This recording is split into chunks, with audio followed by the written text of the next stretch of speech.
NextGenWalkthroughs.com brings you the Holiday 2009 Buyer's Guide.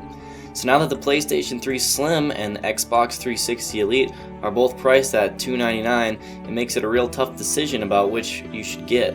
So this video is going to detail the main differences between the two systems. So first of all, let's go over what comes in the box. So obviously each of them comes with the console, power cable, and they both have wireless controllers. The first difference you're going to find is in the cables to hook up to your TV. The PlayStation 3 has composite AV cables. These are the red, white, yellow cables you're used to for standard definition. The Xbox 360 has composite and component cables.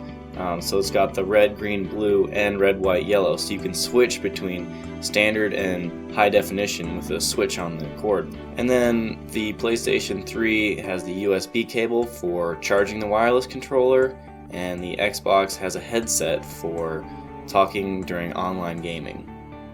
Now let's take a look at the difference in features between the PlayStation and Xbox.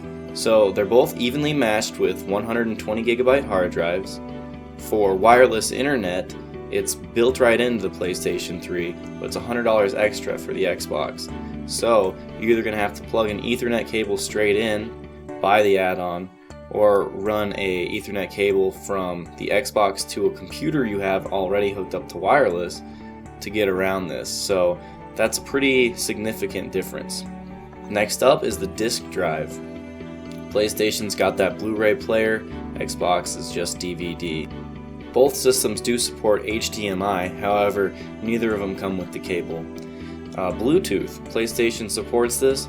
This is mainly used for wireless headsets when you're talking online. You can use any Bluetooth headset with a PlayStation, and then the Xbox already has the headset, so that's not a big deal. Then we have backwards compatibility, which is playing old games on your new system. With the PlayStation 3, you can only do PlayStation 1 games, not PlayStation 2, and with the Xbox, there's some backwards compatibility with the original Xbox games. The next big difference is going to be your online play. It's free for the PlayStation 3 as long as you have the internet, and it's $50 a year for Xboxes. Now, while Xboxes is $50 a year more, it is a lot better. I've played both of them, and this is one price that I would say is worth paying for the online. It's just a lot easier to get hooked up with friends, and it's great. Now, a big factor in this generation of consoles is HD gaming and HD movies. So I'm going to look at the differences between the two. So the PlayStation's got the Blu-ray player, Xbox just is DVD. You could buy the HD DVD upgrade, but HD DVDs have become obsolete. So just looking at Blu-rays, to find an average price, I went onto Amazon's top 10 Blu-rays. Didn't include the box sets because those were pricey, and it came out to $18.50 a disc, which is kind of expensive. I like the Netflix option better, $10 a month, one disc out at a time. It's usually $9, and it costs $1 extra to do Blu-ray, and you probably want to do the 3 disc at a time, would be a better deal. And your other option for HD movies is streaming. So both Xbox and PlayStation have their own store where you can rent HD movies or buy them. The average price for PlayStation's was $4.50 a rental, and Xbox's was $6 a rental. And my favorite option here is the Netflix for $9 a month, because that also comes with unlimited streaming, which is currently only available on the Xbox. So if you want to do that on the PlayStation, you can use this software called Play On. I think it's about $40. It lets you play Netflix and Hulu through your PlayStation or Xbox. And the only catch is it doesn't do HD. And you have to have a computer on your wireless network to stream Play On through. Okay, now to the important stuff, games. So I looked at some games that are already out for each system. I went to Metacritic.com's top 10 highest rated games, and I pulled out the system exclusives so you can see what the best games that you can only get on either system are going to be. So Sony's got Little Big Planet, Metal Gear Solid, and Killzone, where Microsoft has the Gears of War and Halo franchises. Now I also looked at the top 25 of the list so you can get an idea of other games that are great and that are on only one system.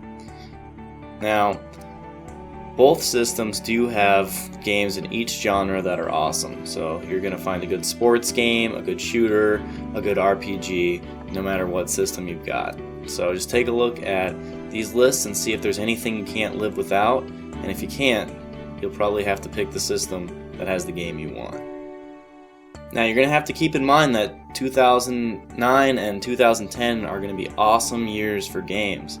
So you want to look at games that are going to come out, and if they only come out on one system, I wrote down, the top 5 I thought from each system. So Sony's got Uncharted, Gran Turismo 5, God of War 3, Final Fantasy 13, which should come out for the Xbox eventually.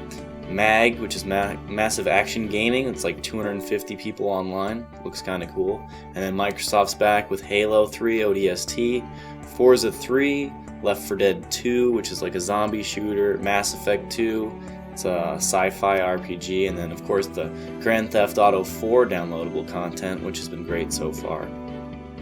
So after doing all my research, you're probably wondering, which system would I recommend? Well, I think there's 2 very important questions you have to ask yourself first.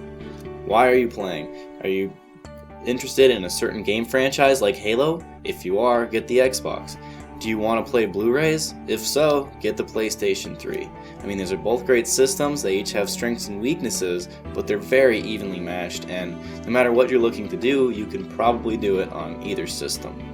Now the other important thing to consider is, what do your friends have? Are you looking to play online with your friends? Because there's a lot of games like Call of Duty 4 where you can buy it on the Xbox and you can buy it on the PlayStation 3, but those people can't play with each other.